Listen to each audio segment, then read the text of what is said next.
وَأَلْقِ مَا فِي يَمِينِكَ، اور ڈال دو جو تمہارے دائیں ہاتھ میں ہے.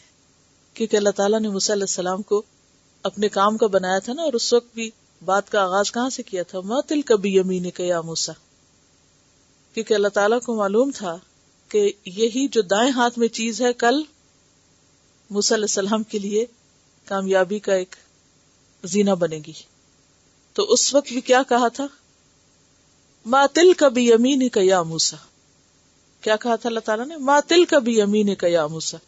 اور یہاں بھی کیا کہا؟ وَأَلْقِ مَا فِي يَمِينِكَ، جو تمہارے دائیں ہاتھ میں ہے اس کو پھینک دو. اس وقت بھی کیا کہا تھا؟ پھینک دو. پھینکوایا تھا نا. ہاں، وہ گھڑائی جیسے ہوتی ہے نا کہ تیاری، ایک ٹریننگ، ایک ایکسرسائز، تو وہ پہلے کروائی گئی تھی. اسی لیے وَاسْتَنَعْتُكَ، میں تجھے بنا چکا اپنے کام کا. یعنی کسی کام کو کروا کے، پریکٹس کرا کے، پھر تیار کر کے، پھر یعنی جب تک کوئی کام کیا نہ جائے عملی طور پہ وہ کرنا نہیں آتا. جتنی چاہے ریسیپیز پڑھتے رہیں بیٹھ کے، امیجنیشن میں کسی چیز کو آپ جتنا چاہے بنا، لیکن جب آپ کرتے ہیں تو وہ تبھی کرنا آتی. آپ کو معلوم ہے کہ میں جب چیزیں پڑھ رہی ہوتی ہوں تو پڑھتے پڑھتے کچھ چیزوں کو سمجھ آتی، لیکن کہیں نہ کہیں ایسا بھی ہوتا ہے کہ کوئی چیز پوری طرح سمجھ نہیں آتی. جب میں اس چیز کو لکھنے لگتی ہوں ایک ایک چیز روشن ہو جاتی ہے. اسی لیے علم لکھے بغیر نہیں آتا. کچھ لوگ ہوتے ہیں نا، دوسروں کی فوٹو کاپی لے کے اس سے چیز پڑھ کے رٹ کے یاد کر کے امتحان دے دیتے، پھر غلطی کراتے ہیں کیونکہ نہ صحیح پڑھا اور نہ ہی پھر صحیح یاد کیا اور نہ صحیح لکھا. یہی چیز اگر آپ اپنے ہاتھ سے لکھتے، خود بناتے، تو سوال پیدا نہیں ہوتا کہ وہاں بھولتے یا آپ غلط یاد کرتے. تو بات یہ ہے کہ جب تک آپ ہاتھ ہلائے نہیں، استعمال نہیں کرے، اپنے ہاتھ سے کام نہیں لیں. اللہ تعالیٰ یہ بھی تو کر سکتے تھے کہ موسیٰ علیہ السلام یہ تمہارے ہاتھ میں جو یہ چیز ہے، جب تمہارا مقابلہ ہو آئندہ فرعون سے تو تم اس وقت پھینک دینا اس کو. اور پھینکوایا نہیں. جب تک کرائیں گے نہیں، کرنا نہیں آئے گا. تو کیا کہا؟ الق ما فی یمینک. یہ نہیں کہا اپنا عصا، کہا الق ما فی یمینک. وہ سیم ورڈنگ جو وہاں. کیوں؟ کیونکہ انسان چیزوں کو ایسوسیٹ کر لیتا ہے. اور اس وقت ڈر نکالا گیا تھا آپ کا. تلقف ما صنعوا، نگل جائے گی جو انہوں نے کیا، ان کی ساری شعبدہ بازیاں. اور لام قاف لقف ہوتا ہے کسی چیز کو پھرتی سے لینا، چاہے ہاتھ سے یا منہ سے.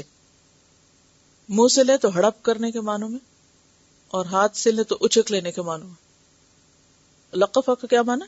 کسی چیز کو تیزی کے ساتھ لے لینا اور کسی چیز کو ہڑپ کر جانا. انما صنعوا کید ساحر، بے شک جو انہوں نے بنا رکھا ہے یہ ایک جادوگر کی چال ہے. یہاں ایک سے مراد کوئی ایک خاص شخص نہیں بلکہ اسم جنس. یہ تو سب جادوگروں کی چال ہے، یہ تو جادوگری ہے. اور جادوگری کی حقیقت کیا ہے؟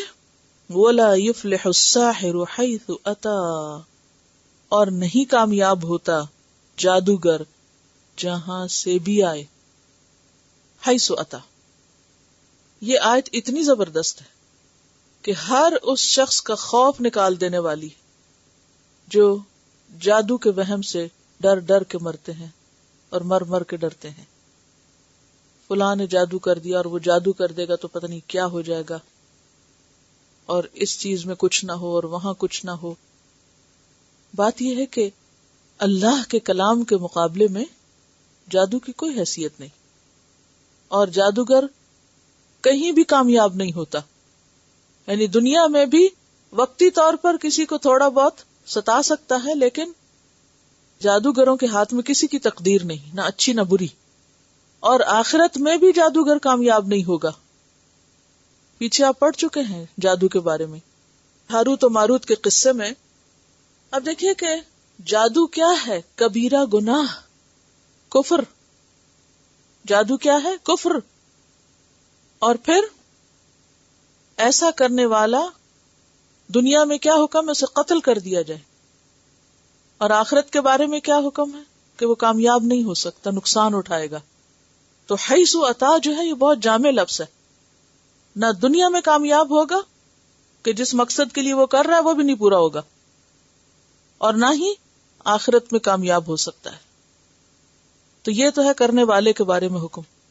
اور جن پر کیا جائے ان کے لیے کیا حکم ہے کہ وہ اس سے ڈرے نہیں. اگر وہ اللہ کی حفاظت میں ہے تو کسی کا جادو نہیں چل سکتا، نہ ہی کوئی نقصان دے سکتا. کیوں؟ اس لیے کہ قرآن پاک میں آتا وما ہم بدارین من احد، کسی کو نقصان نہیں دے سکتے تھے.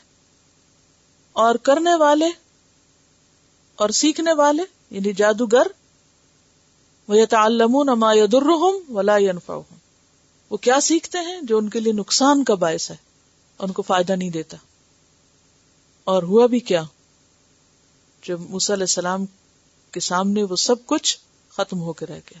ایک عصا نے سارا جادو، سب سانپ نگل لیے، سب رسیوں کا خاتمہ کر دیا، صفایا کر دیا. فوقع الحق وبطل ما كانوا يعملون فغلبوا هنالك وانقلبوا صاغرين، سب مغلوب ہوئے اور وہ سب ذلیل ہو کے واپس لوٹے. کبھی بھی کسی کے دل میں جادو کا خوف آئے نا تو ہمیشہ سوچیں کہ اگر جادوگروں کا مجموعہ کامیاب نہ ہو سکا موسیٰ علیہ السلام کے عصا کے مقابلے میں، پورا ایک گروپ اور ساتھ فرعون اور اتنی پشت پناہی، سرکاری سطح پر اتنا بڑا انتظام کامیاب نہ ہو سکا، تو کوئی ایک ٹوٹا پھوٹا جادوگر مجھ پہ کچھ کر کے کیسے کامیاب ہو سکتا ہے؟ کچھ بھی نہیں ہوتا.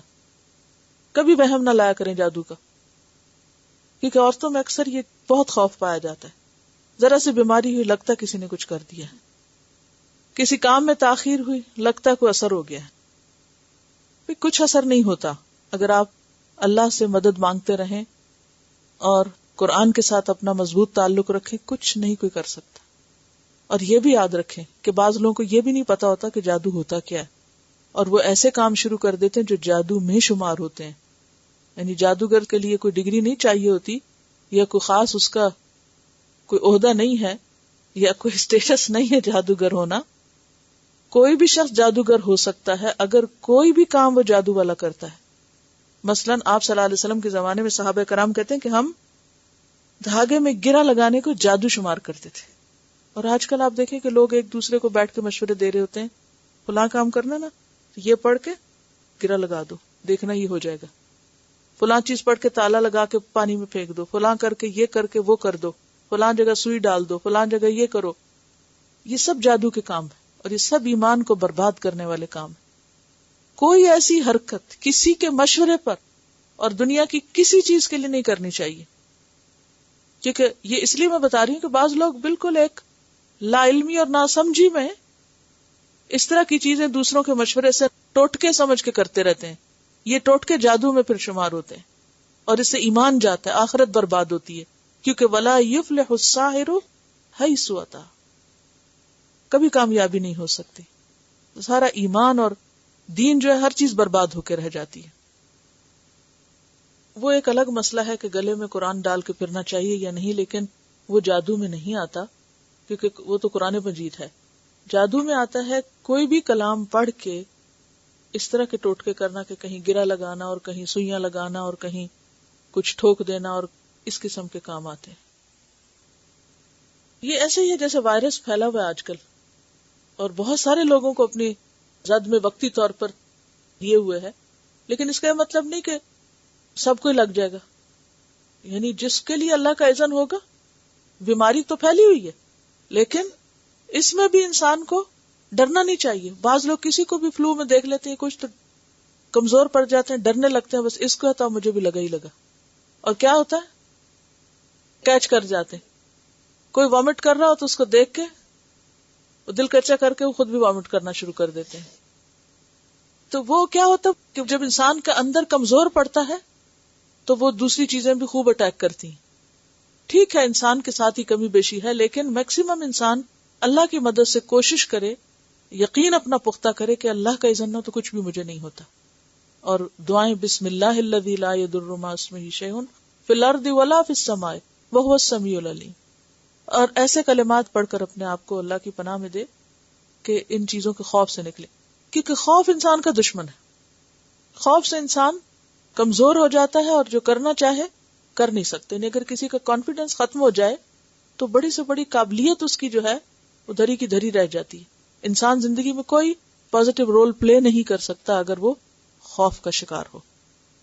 اور خوف کو دور کرنے کے لیے اللہ کی ذات سے بڑھ کر کوئی بھی مددگار نہیں ہو سکتا. یہ بتانے کہ پچھلی آیتوں میں یہ گزری تھی بات کہ اگر کبھی ڈر لگے تو یہ بولا کریں افغیر اللہ تتقون، کہ اللہ کے سوا اوروں سے ڈرتے ہو. کوئی کسی کا کچھ نہیں بگاڑ سکتا. اگر اللہ چاہے تو وقتی طور پر ٹھیک ہے، بیماری ہو جاتی ہے، کسی کے اوپر کوئی ڈپریشن ہو سکتا ہے، کوئی غم کے اثرات، کوئی اس طرح کے جادو کے اثرات وقتی طور پہ ہو سکتے ہیں کچھ، لیکن